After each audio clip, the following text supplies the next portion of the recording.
میرے نبی پاک صلی اللہ تعالیٰ علیہ وآلہ وسلم نے ارشاد فرمایا، بعض احادیث میں لفظ یہ ہیں کہ اللہ اپنے بندوں کو دیکھ کے مسکراتا ہے جو اس کی شان کے لائق ہے۔ جس ترتیب سے ہم مسکراتے ہیں، جس ترتیب سے ہم روتے ہیں، جس ترتیب سے ہم کسی بات کا اظہار تشکر کرتے ہیں، خدا ان باتوں سے پاک ہے۔ اب بہت ساری حدیثوں میں آیا کہ وہ مسکراتا ہے، تو کیا مطلب ہے مسکرانے کا؟ تو علماء تفسیر نے لکھا ہے مسکرانے کا مطلب یہ ہے کہ وہ بڑا ہی راضی ہوتا ہے اپنے بندے سے، بڑا راضی ہوتا ہے، یہ مطلب ہے۔ ایک تو مسکرانے کا مطلب یہ کہ وہ بڑا راضی ہو گیا، بڑا راضی ہو گیا، وہ مسکرا دیا اپنے بندے پہ۔ اور ایک اس کا معنی خود نبی پاک صلی اللہ تعالیٰ علیہ وسلم نے بیان فرمایا۔ مسند امام احمد بن حنبل میں حدیث ہے، حضور سید عالم علیہ السلام سے صحابہ نے پوچھا، یا رسول اللہ شہید تو بڑے لوگ ہوتے ہیں، شہیدوں میں افضل کون ہے؟ تو اللہ کے حبیب علیہ السلام فرمانے لگے، وہ والا بندہ جو ڈٹ گیا تھا کافروں کے مقابلے میں، وہ ہلا نہیں، پوری طرح ڈٹ کے جو لڑا وہ شہداء میں افضل ہے۔ حضور فرماتے ہیں وہ جنت کے بالا خانوں میں سیر کرے گا اور رب اسے دیکھ کے مسکرائے گا، رب اسے دیکھ کے مسکرائے گا، اللہ تعالیٰ مسکراتا ہے اسے دیکھ کے۔ اور اگلے جملے میں حضور نے وضاحت کر دی، فرمایا جب رب دنیا میں کسی پر مسکراتا ہے نا تو اس کا معنی یہ ہے کہ قیامت میں پھر اللہ اسے حساب کوئی نہیں لے گا۔ جس پر اللہ دنیا میں مسکرا دیا اس سے کوئی حساب، تو وہ کام ڈھونڈنے چاہیے نا جس سے اللہ مسکرائے۔ ویسے کبھی ہم ایسا کرتے ہیں کہ نہیں کہ کسی کو راضی کیا جائے؟ یہ کام ہم کرتے ہیں کہ ہماری کمپنی کا جو سربراہ ہے وہ ہم سے راضی رہے، جس ادارے میں ہم پڑھاتے ہیں اس ادارے کا بڑا ہم سے راضی رہے، یہ کرتے ہیں ہم۔ اس کے لیے کچھ نہ کچھ ہیلے بہانے ہم کرتے ہیں، برادری، قبیلہ، علاقہ، بستی، لوگ کسی طریقے سے ہمارے ساتھ مطمئن رہیں، کرتے ہیں نا یہ سارے کام۔ اس میں تھوڑی مشکل بھی ہمیں آتی ہے لیکن کرتے ہیں، کیا کریں؟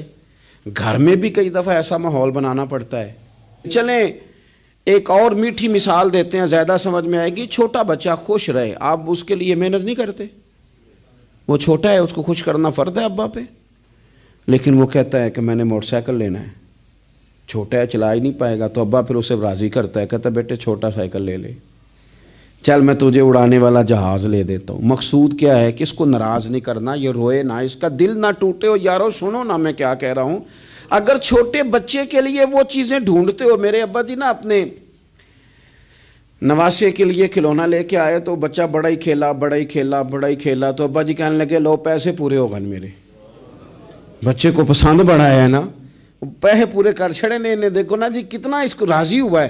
تو انسان کیا کرتا ہے کہ کوشش کرتا ہے، چھوٹا بچہ بھی ناراض نہ ہو تو وہ چیزیں وہ ڈھونڈتا ہے کہ اس کو کیا پسند ہے، چاکلیٹ لے جاؤں، فلاں چیز لے جاؤں، آئس کریم لے جاؤں۔ تو ایک بچے کے لیے، گھر کے لیے، سربراہ کے لیے اتنی محنت کرتے ہو تو وہ کام بھی ہمیں ڈھونڈ کے تلاش کرنے چاہیے نا جس سے رب راضی ہوتا ہے، اللہ راضی ہوتا ہے۔ بتاؤں وہ کون کون سے کام ہیں؟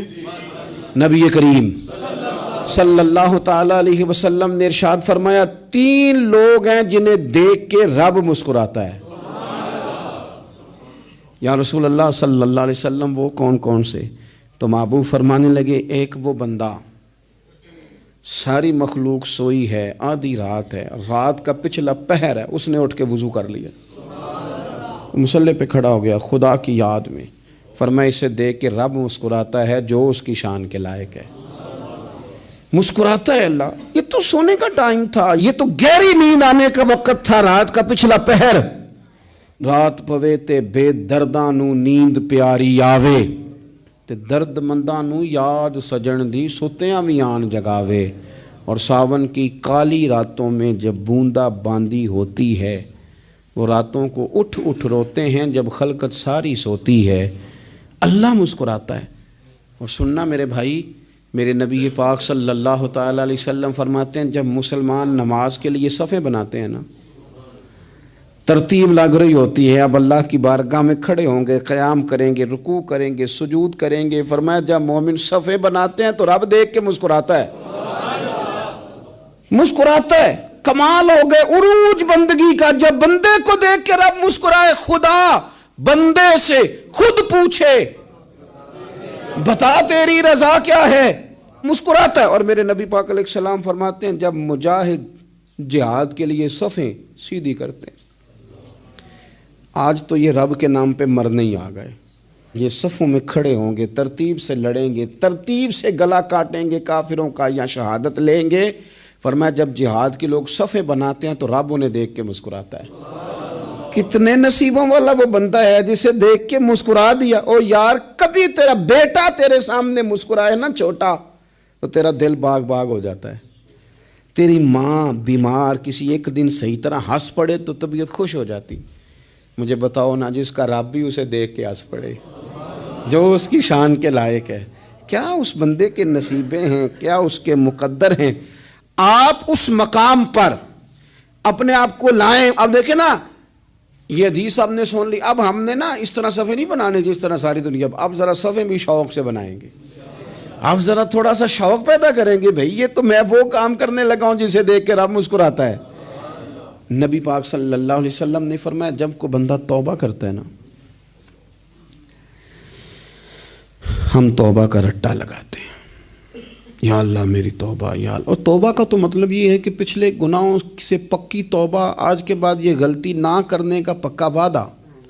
تو نے ساری شب برات رو کے گزاری ہے, بتا سویرے جھوٹ جوڑنے کا ارادہ ہے تیرا؟ آج کے بعد رشوت تو نہیں نہ لے گا, ملاوٹ تو نہیں نہ کرے گا, یہ توبہ ہے. اور اگر سارے کام اسی طرح کرنے تو پھر یہ توبہ کا رٹا ہے, جتنا مرضی لگاؤ. حضرت علی بن ربیعہ رضی اللہ تعالیٰ عنہ فرماتے ہیں میں مولا علی کے ساتھ تھا, مقام حرہ کی طرف جا رہے تھے. حضرت علی نے ہاتھ اٹھا کے دعا مانگی ہماری تعلیم کے لیے, ورنہ حضرت علی ہم صحابہ کو محفوظ عن الخطا تو مانتے ہیں نا. ہاتھ اٹھا کے کہا اے اللہ ہمارے گناہ بخش دے, تیرے علاوہ کوئی معاف کرنے والا نہیں. اور پھر حضرت علی آسمان کی طرف دیکھا اور دیکھ کے نا حضرت علی بن ربیعہ کو تو مسکرائے. حضرت علی بن ربیعہ کہنے لگے حضور مسکرائے کیوں ہو؟ فرمانے لگے ایک دن میں حضور کے ساتھ اسی طرح آیا تھا, اسی طرح حضور نے دعا فرمائی تھی ہماری تعلیم کے لیے, اور پھر حضور مجھے دیکھ کے مسکرائے تھے اور فرمایا جب کوئی بندہ رب کی بارگاہ میں اس طرح استغفار کرتا ہے تو رب مسکراتا ہے, اور مسکرا کے فرماتا دیکھ لو میرے بندوں کو پتا ہے کہ میرے علاوہ معاف کرنے والا کوئی نہیں. انہیں پتا ہے, تم اس کی بارگاہ میں رجوع تو لاؤ, آؤ تو صحیح دو آنسو لے کر. اقبال کہتے ہیں کہ موتی سمجھ کے شان کریمی نے چن لیا, قطرے دو گرے میرے ار کے انفعال کے. دو میں نے آنسو بہائے تھے تو اس کے کرم نے تو موتی سمجھ کے چن لیے. سنو نا, حضور اس استغفار کو اللہ کو یار رات کو توبہ کر کے سونا چاہیے ہمیں. کچھ غلطیاں ہم کرنا نہیں چاہتے پر ہم سے ہو جاتی ہیں, کچھ دل ہم توڑنا نہیں چاہتے پر وہ ٹوٹ جاتے ہیں, ہماری مجبوری ہوتی ہے ٹوٹ جاتے ہیں. رات کو اس کی بارگاہ میں ہاتھ باندھ کے کشکول طلب دراز کر کے خوب استغفار پڑھنا چاہیے کہ مالک بندے ہیں نا کیا کریں, نفس کا ساتھ ہے, دنیا کا ساتھ ہے, خواہشات نفسانیہ, مالک معاف کر دے. درد سے توبہ, رسم نہ ہو, کہانی نہ ہو, لفظ نہ ہو, جملے نہ ہوں, اور جناب ایسے لوگوں کے بیچ بڑے ہاتھ باندھ کے اور بڑا کوئی ضرورت نہیں. آپ اکیلے اپنی چارپائی پہ بستر کے اندر منہ دے کے بھی درد سے کہیں گے نا معاف کر دے تو وہ تو مہربانی بڑا ہے. میرے نبی پاک صلی اللہ علیہ وسلم مثال دیتے ہیں, فرمایا ایک آدمی صحرا میں جا رہا ہے, صحابہ سے حضور خطاب کر رہے ہیں. فرمایا ایک آدمی صحرا میں جا رہا تھا, اس نے اپنی اونٹنی پہ کھانا پانی پیسے ہر چیز رکھی ہوئی تھی. صحرا تھا بہت بڑا, درمیان صحرا کے گیا تو تھوڑا سا سستانے کے لیے آرام کرنے کے لیے اونٹنی سے نیچے اترا. اب اس نے اونٹنی کی لگام, اونٹنی کی نکیل اپنے سرہانے کے نیچے رکھی, ہاتھ کے ساتھ پکڑی اور سو گیا. تھوڑی ہی دیر کے بعد جب اس کی آنکھ کھلی تو دیکھا اونٹنی غائب ہے. صحرا میں وہ پیدل نہ آگے جا سکتا ہے, نہ پیچھے جا سکتا ہے, نہ دائیں نہ بائیں. کھانے کو روٹی نہیں, پینے کو پانی کا قطرہ نہیں, تھوڑا ادھر بھاگا ادھر بھاگا, تھک گیا. کریم محبوب فرماتے ہیں وہ پوری طرح نڈھال ہو گیا اور مایوس ہو گیا, معاذ اللہ. مایوس ہو کے دوبارہ اسی جگہ آ کے لیٹ گیا جہاں پہلے لیٹا تھا. انتظار کرنے لگا کہ اب موت ہی آئے گی, آخری وقت ہے. اب نہ میں پیدل یہ صحرا کراس کر سکتا ہوں, نہ پیچھے جا سکتا ہوں, نہ کھانا ہے نہ پانی ہے, سوائے موت کے کوئی سہارا نہیں. حضور فرماتے ہیں وہ رستے میں دوبارہ لیٹ گیا. اچانک اس نے رخ بدلا تو اونٹنی سامنے کھڑی تھی. حضور نے صحابہ سے پوچھا بتاؤ نا اسے بھلا کتنی کو خوشی ہوگی؟ یا رسول اللہ جسے نئی زندگی مل گئی ہے. آپ دیکھیں نا سارے ڈاکٹروں نے کہہ دیا کہ اس کے تو گردے معدہ جگر ہر چیز ختم ہے, گھر لے جاؤ خدمت کرو, ہر طرف پریشانی ہے. وہ بندہ بھی سمجھ گیا ہے کہ آخری وقت آ گیا, کل جاؤں پرسوں جاؤں, تیاری ہو گئی, سب لوگ آ گئے, باہر والے بھی آ گئے, یہ ماحول ایک عجیب رنگ اختیار کر گیا. اچانک ایک ڈاکٹر نے آ کے کہا نہیں غلطی لگ گئی تھی. مجھے بتائیے انداز کیا ہوتا ہے؟ بغیر دوائی کے بندہ اٹھ کے کھڑا نہیں ہو جاتا. او میں تو بچ گیا ہوں. نبی پاک صلی اللہ علیہ وسلم فرمانے لگے اس کی اونٹنی مل گئی, بتاؤ بھلا اسے کتنی خوشی ہوگی؟ یا رسول اللہ وہ تو دوبارہ دنیا میں آ گیا. حضور فرمانے لگے اسے کچھ بھی خوشی نہیں ہوئی. جب کوئی رب کا گناہ گار بندہ آ کے توبہ کرتا ہے, رب کو اس سے کئی گنا زیادہ خوشی ہوتی ہے. میرا بندہ آ گیا ہے, میرا بندہ آ گیا ہے, میرے گھر آ گیا. اس نے آنسو بہائے ہیں. اس نے کہا اللہ میں تیرا ہی ہوں, تیرا ہی رزق کھاتا ہوں, تیری ہی زمین پہ رہتا ہوں, تیرے نام سے میری سانسیں چلتی ہیں. وہ آ گیا. فرمایا اس اونٹنی والے سے زیادہ رب کو خوشی ہوتی ہے جب گناہ گار آ کے توبہ کرتا ہے. گناہ گاروں کے آنسو اس کی بارگاہ میں بڑے مقبول ہیں, لیکن ہم رسم ادا کرتے ہیں, توبہ نہیں کرتے. ہم اپنے آپ کے ساتھ دھوکہ کرتے ہیں, جھوٹ بولتے ہیں. ہم بندہ کوئی ناراض ہو جائے تو ہمیں کو نہیں نیند آتی, اس کے گھر چلے جاتے ہیں. ہم اپنے سارے رشتوں کو تعلقات کو مینٹین کر کے رکھنے کے عادی ہیں. ہمیں پتہ ہے کہ وہاں میں نہیں جا سکا تو بیٹا بھیجتا ہوں, فلاں شادی پہ میں نہیں جا سکا تو بھتیجا بھیجتا ہوں, بھائی بھیجتا ہوں. ہر تعلق کا ہم نے خیال رکھا کوئی روٹھ نہ جائے. لیکن کمال ہے نا, یہ نہیں سوچا کہ اگر رب روٹھ گیا تو جب وہ روٹھ جائے نا تو سارے رشتے بھی بندے کے پاس موجود ہوں تو کوئی کارآمد نہیں ہوتا. پھر کروڑوں روپیہ جیب میں ہوں تو ڈاکٹروں کی دوائیاں اثر نہیں کرتی. وہ روٹھ جائے تو پھر انسان اس طرح سے پھسلتا ہے کہ بڑے بڑے اس کے پاس دروازے ہوتے ہیں پر کسی جگہ اس کا ہاتھ نہیں لگتا. خدا را خیال کریں, دنیا روٹتی ہے تو روٹھ جائے, رب رسول ناراض نہ ہونے پائیں, اس کا خیال کریں. حضور فرماتے ہیں وہ مسکراتا ہے, اسے خوشی ہوتی ہے جب کوئی اس کا بندہ اس کی طرف رجوع کرتا ہے. میرے عزیزو, رسول پاک صلی اللہ تعالی علیہ وسلم نے ان لوگوں کے تذکرے کیے جنہیں دیکھ کے رب مسکراتا ہے. ہم نا گناہ گاروں پر بھی فتویٰ دینے میں جلدی کرتے ہیں اور نیکی پر بشارت دینے میں بھی جلدی کرتے ہیں, حالانکہ یہ ہماری ذمہ داری نہیں. پتہ نہیں اللہ تعالیٰ کس کو کب توفیق توبہ دے کے اپنے قریب کر لے, لیکن بڑی جلدی ہے, بڑی جلدی فتویٰ دینے میں. اور یہ فتویٰ اب صرف مفتیوں کا نہیں رہ گیا, یہ میری طرح کے آپ کی طرح کے ڈھیروں لوگ ہیں جنہوں نے جیبوں میں فتوے ڈالے ہوئے. بھئی آپ نے کیوں ذمہ داری لے لی ہے جنت میں داخل کرنے کی اور نکالنے کی؟ یہ تو میرے رب کریم کا کرم ہے, وہ جس کو چاہے جب چاہے جتنا چاہے عطا کرے. لیکن کچھ لوگ نا بڑے پکے ہو گئے ہیں کہ شاید جو میں سوچ رہا ہوں وہی درست ہے. کبھی کبھی کچھ چیزیں عجیب بھی ہوتی ہیں, لہذا خدا کی رحمت پر بھروسہ کر کے بات کرنی چاہیے, اپنی مرضی کے فتوے نہیں داغنے چاہیے. وہ دیکھو جی فلانا بندہ یوں کر رہا ہے, آپ کو پتہ ہی نہیں پوری بات کا, آپ کو علم ہی نہیں پوری بات کا. حضرت بہاءاللہ نقشبند بخاری رحمۃ اللہ علیہ فرماتے ہیں میں حج کرنے گیا تو وہاں میں نے ایک آدمی کو کروڑوں کا کاروبار کرتے دیکھا تو میرے دل میں خیال ہے یہاں بھی اللہ اللہ کرنی چاہیے تھی, دنیا داری کر رہا ہے. لیکن فرماتے ہیں حج سے فارغ ہوئے تو میں نے دیکھا وہی بندہ سارا کچھ رب کی بارگاہ میں خیرات کر رہا ہے اور سینکڑوں غریب حاجی ہیں جن کو پورے خرچے دے رہا ہے. تو میں نے وہیں اپنی سوچ سے توبہ کی کہ میں کہاں تھا. بڑی جلدی کھڑے نہ ہو جائیں. حضرت حسن بصری رحمۃ اللہ تعالیٰ علیہ ارشاد فرماتے ہیں کہ میں دریا کے کنارے گیا تو وہاں میں نے ایک شخص کو دیکھا, وہ اپنی ایک خاتون کی گود میں سر رکھ کے بیٹھا اور قریب ایک بوتل بھی پڑی ہے. میرے دل میں معاذ اللہ خیال آیا کہ دیکھو کس انداز میں ایک عورت کے ساتھ یہ ہے اور پاس بوتل بھی پڑی ہے, جانے شراب ہے. کہتے میں سوچ ہی رہا تھا کہ اچانک ایک کشتی آ رہی تھی دریا میں, وہ ہجکو لے کھائے, کشتی میں 4-5 لوگ تھے, وہ دریا میں ڈوبنے لگے.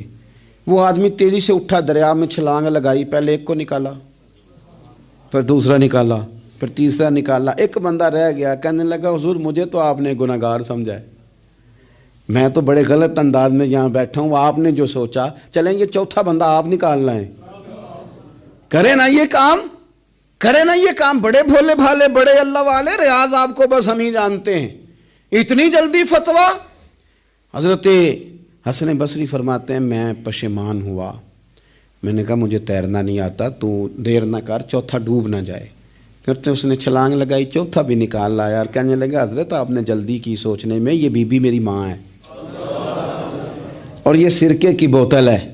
ہم ماں بیٹے کا یہ مشغلہ ہے کہ یہ وہ جگہ ہے جہاں آ کے لوگ مسافر اترتے ہیں، اور یہاں سے کسی کا گھر 100 میل ہے، کسی کا 200 میل ہے، ہم صبح سرکہ کھجوریں روٹیاں لے کے یہاں آتے ہیں، مسافروں کی نوکری کرتے ہیں، کوئی پریشان ہو تو مدد کرتے ہیں۔ حضرت خواجہ حسن بصری فرماتے ہیں میں نے معافی مانگی، ان سے بھی مانگی، رب سے بھی مانگی، انہوں نے مانگ لی نا بزرگ تھے، پر ہم کو نہیں تیار مانگنے کو، ہم ہر وقت بدگمانیاں، وہ فلانا فلانے جرم کرتا تھا میں اسے اب کیسے نیک مان لوں، بھئی اب وہ نمازی ہے، خدا کے گھر آتا جاتا ہے، اب اللہ کی بارگاہ میں حاضر ہوتا ہے، جب رب نے معاف کر دیا تو بھی سوچ بدل جا۔ سنیں حضور کیا فرماتے ہیں، نبی پاک صاحب اللہ صلی اللہ تعالی علیہ وسلم فرماتے ہیں، مسند امام احمد بن حنبل دیکھیے، فرمایا رب اس وقت بڑا ہی مسکرائے گا جب قاتل بھی جنت میں جائے گا، مقتول بھی جنت میں جائے گا۔ یا رسول اللہ مقتول تو گیا، یہ قاتل کیسے چلا گیا؟ حضور فرماتے ہیں جائے گا، اور جائے گا اور رب مسکرائے گا، جو اس کی شان کے لائق ہے۔ یا رسول اللہ کس طرح؟ تو نبی پاک صلی اللہ علیہ وسلم فرمانے لگے اس نے ایک مومن کو قتل کیا تھا، وہ شہید ہو کے جنت میں چلا گیا، اب اللہ نے بعد میں اسے توبہ کی توفیق دے دی، پہلے اس نے کلمہ پڑھا، پھر یہ میدان میں اترا، کافروں سے لڑا، یہ شہید ہوا، رب نے اسے بھی جنت دے دی۔ قاتل بھی جنت میں، مقتول بھی جنت میں، اور بات اتنی انوکھی ہے کہ رب دیکھ کے مسکرا رہا ہے، جو اس کی شان کے لائق ہے۔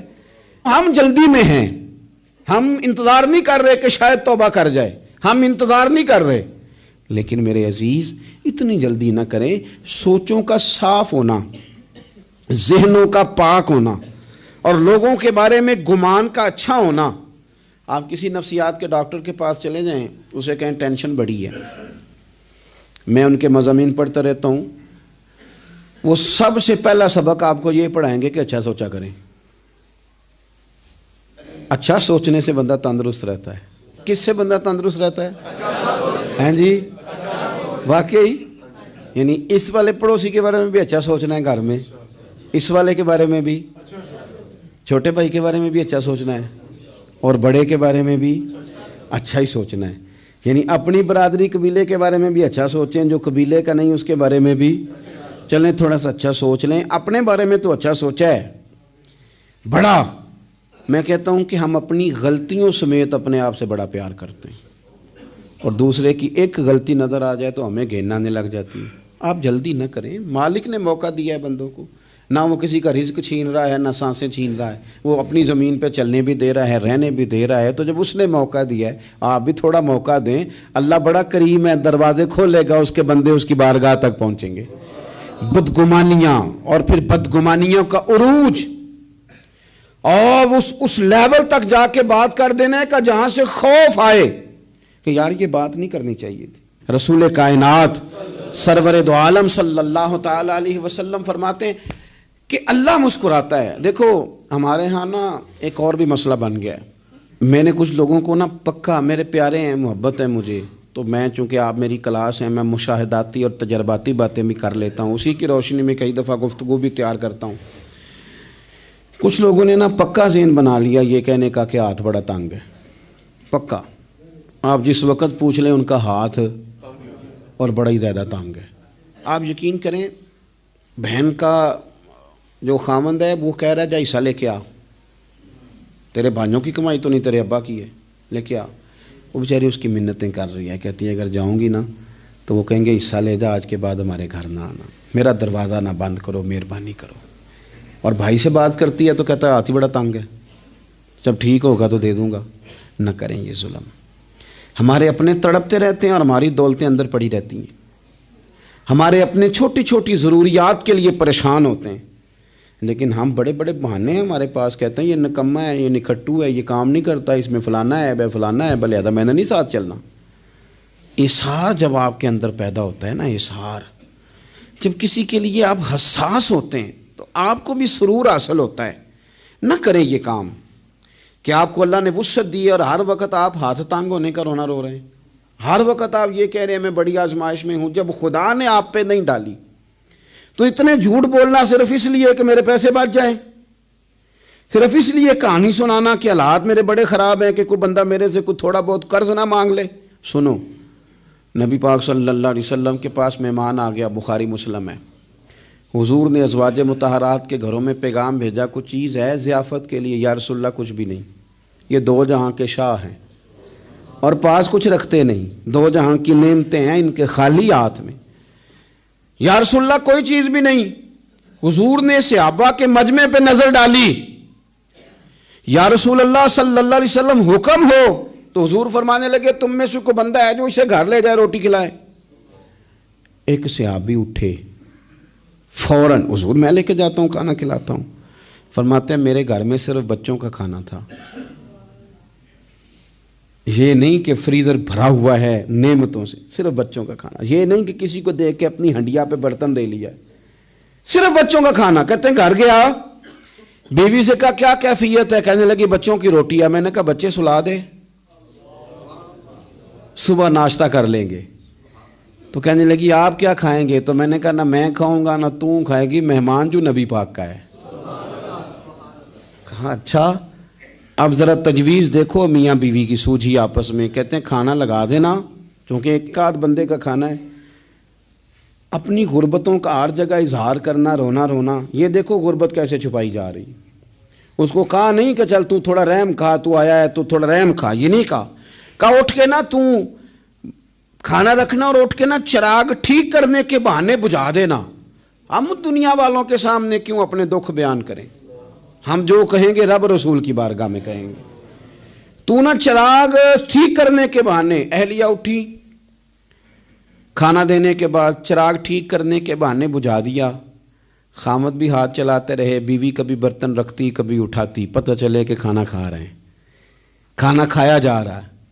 کہتے ہیں مہمان پیٹ بھر کے کھانا کھا گیا۔ یہ کام ہوا رات کے اندھیرے میں، اس وقت ہوا جب چراغ بھی بند تھا، اس وقت ہوا جب کوئی دیکھنے والا نہیں تھا، کسی پڑوسی کو بھی خبر نہیں تھی۔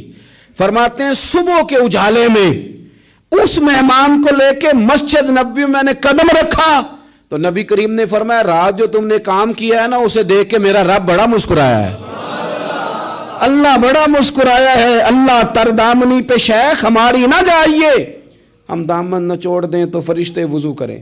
یہ شان ہے صحابہ کی۔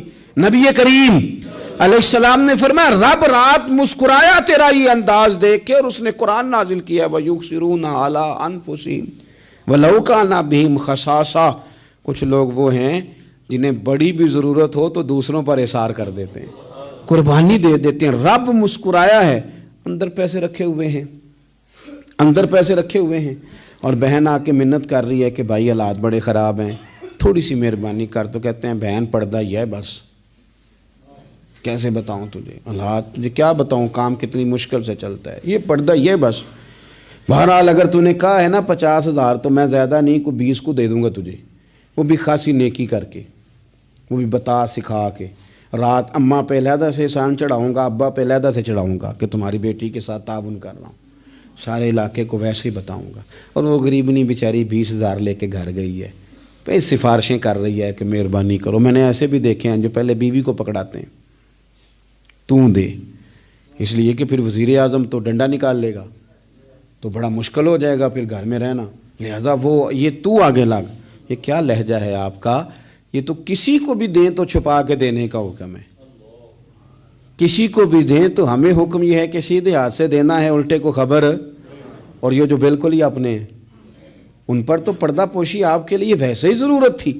میرے عزیز، رب مسکراتا ہے۔ میرے نبی پاک علیہ السلام نے یہ اعمال ہمیں بتائے جن پر اللہ مسکراتا ہے، خوش ہوتا ہے۔ اور بعض لوگوں کو حضور نے نامینیٹ کیا، حضرت سعد بن معاذ رضی اللہ تعالیٰ عنہ عظیم صحابی تھے. یہ وہ خوبصورت صحابیاں جن کے جنازے کو کندھا میرے نبی پاک نے عطا فرمایا.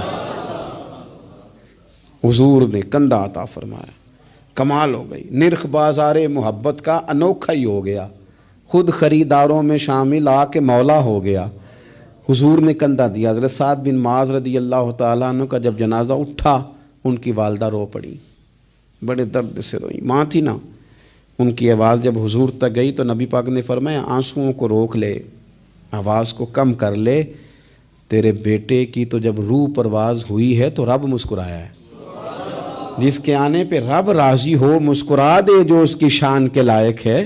یہ تو وہ لوگ ہیں کہ جن کے جانے پر نا رب, وہ کسی نے کہا تھا کہ میرے مرنے پہ ہر سو شور مچ جائے گا, دیکھو گے میرے مرنے پہ ہر سو شور